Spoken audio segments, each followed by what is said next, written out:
Welcome to Module 1. In this module, we will discuss organizational theory, structure and design, and organizational goals. This is a list of the objectives for this module, and we are going to start out by defining organization.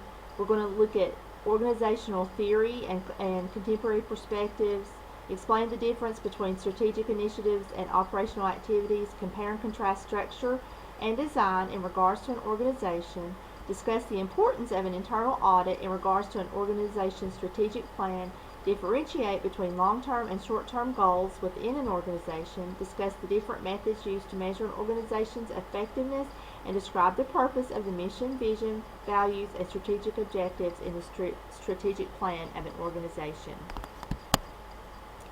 So let's start by defining organization. When you think of organization, what do you think of? Do you think of a large business, a financial institution, or maybe even a hospital? In your textbook, Hodge defines organization as two or more people working together cooperatively within identifiable boundaries to accomplish a common goal or objective. Organizations are made up of people or members, organizations divide labor among the members, and organizations pursue shared goals or objectives. So this definition definitely would support the definition of a hospital, I think, don't you? Systems theory supports the simple idea that organizations are made up of parts and that the parts interact. Two characteristics of systems theory is holism, meaning the system should be considered a whole unit, and synergism, meaning the interactive effect of the parts of the system working together. Systems theorists also differentiate between closed and open systems. Closed systems receive no outside energy or resources. Open systems acknowledge that organizations must receive energy from important resources such as physical, human, and financial resources from their external environment. Modern organizations and their systematic study really began with the Industrial Revolution. One of the first contributors to what is now known as organization theory was economist Adam Smith. He demonstrated that greater efficiency could be gained through division and specialization of labor. Through specialization and division of labor among 10 people, a shop could produce as many as 48,000 pens per day. The German sociologist Max Weber was the most influential early contributor to the theory of organizations. His monumental work presented bureaucracy as the ideal form of organization. And if you look in your textbook, Organization Theory, on page 19, there is a listing of the efficient and alternative characteristics that were included in Weber's bureaucracy that was proposed. The classical school of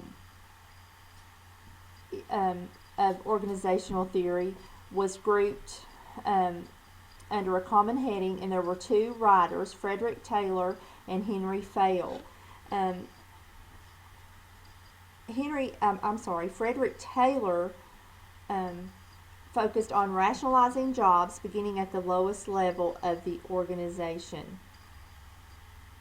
He sought to simplify tasks so that workers could be easily trained to master their jobs. Henry Fayol, on the opposite end of Taylor, focused on providing a rational model for top management of an organization.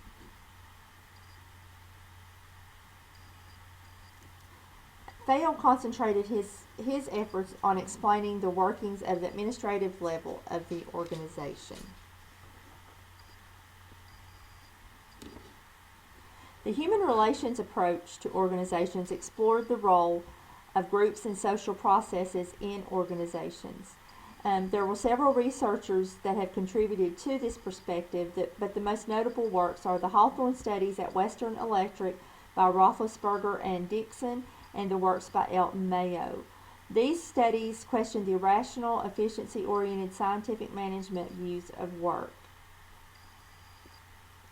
And then also there is the contingency school, which is the name implies,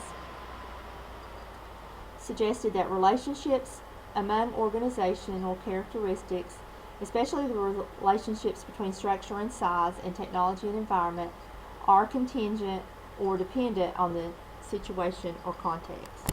Now let's take a look at some contemporary organizational theories.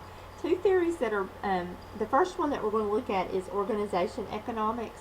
And there are two theories based in industrial and organizational economics, are transition cost economics and agency theory.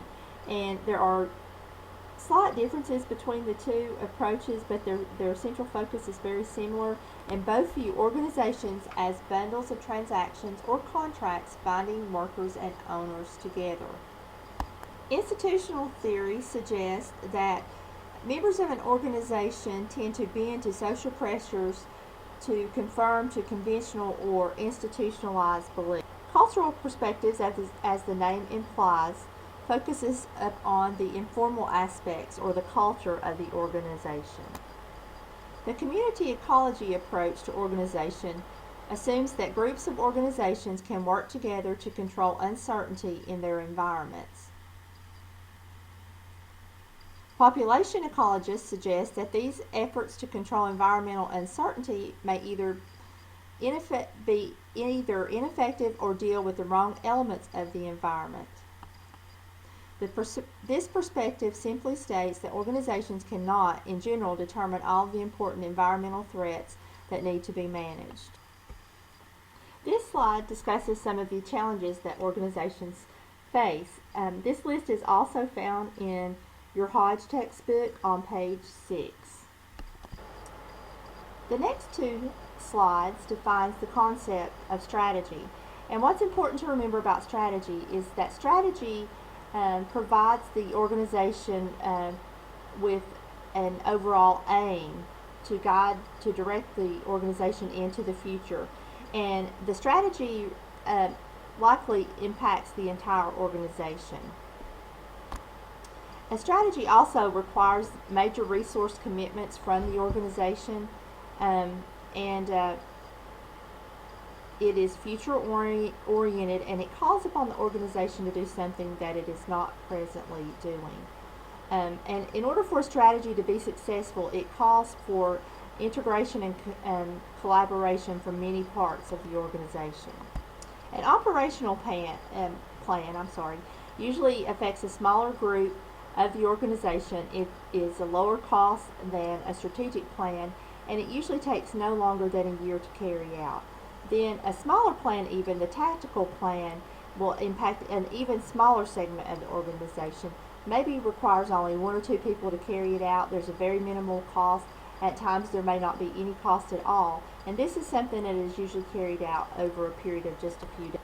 An organization employs strategic management to continually adapt itself to changing circumstances. And typically the organization will usually make adjustments for any of the following three reasons that are listed below: to satisfy and reward its stakeholders, to pursue its mission, and to survive. Organizational structure is the sum total of the ways the organization divides or differentiates its labor into distinct tasks and then coordinates or integrates them. And an organizational structure is diagrammed on the formal organizational chart. And if you will look in your Hodge text on page 31, at the bottom of the page, there is a diagram of a formal organizational chart.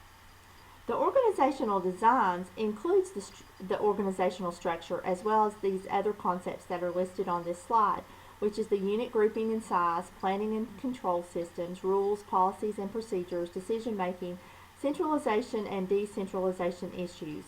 So this includes the way really that the organization operates.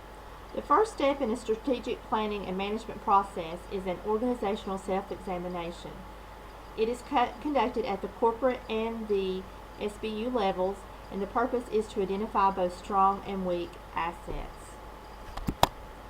There are three approaches that can be used for an organizational self-examination, and that is an analysis of historical financial performance and current financial conditions, review of strategic assets as resources and competences, and breakdown and evaluation of its value chain. An organization must have short-term and long-term goals. For the short term, these are goals that the organization hopes to accomplish within 1 year.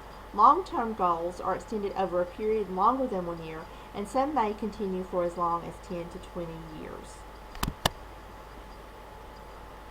Ways to evaluate organizational effectiveness are to look at the internal effectiveness, goals and effectiveness, resources and effectiveness, and performance and stakeholders. In defining the future of the organization must focus on the mission, vision, values, and strategic objectives.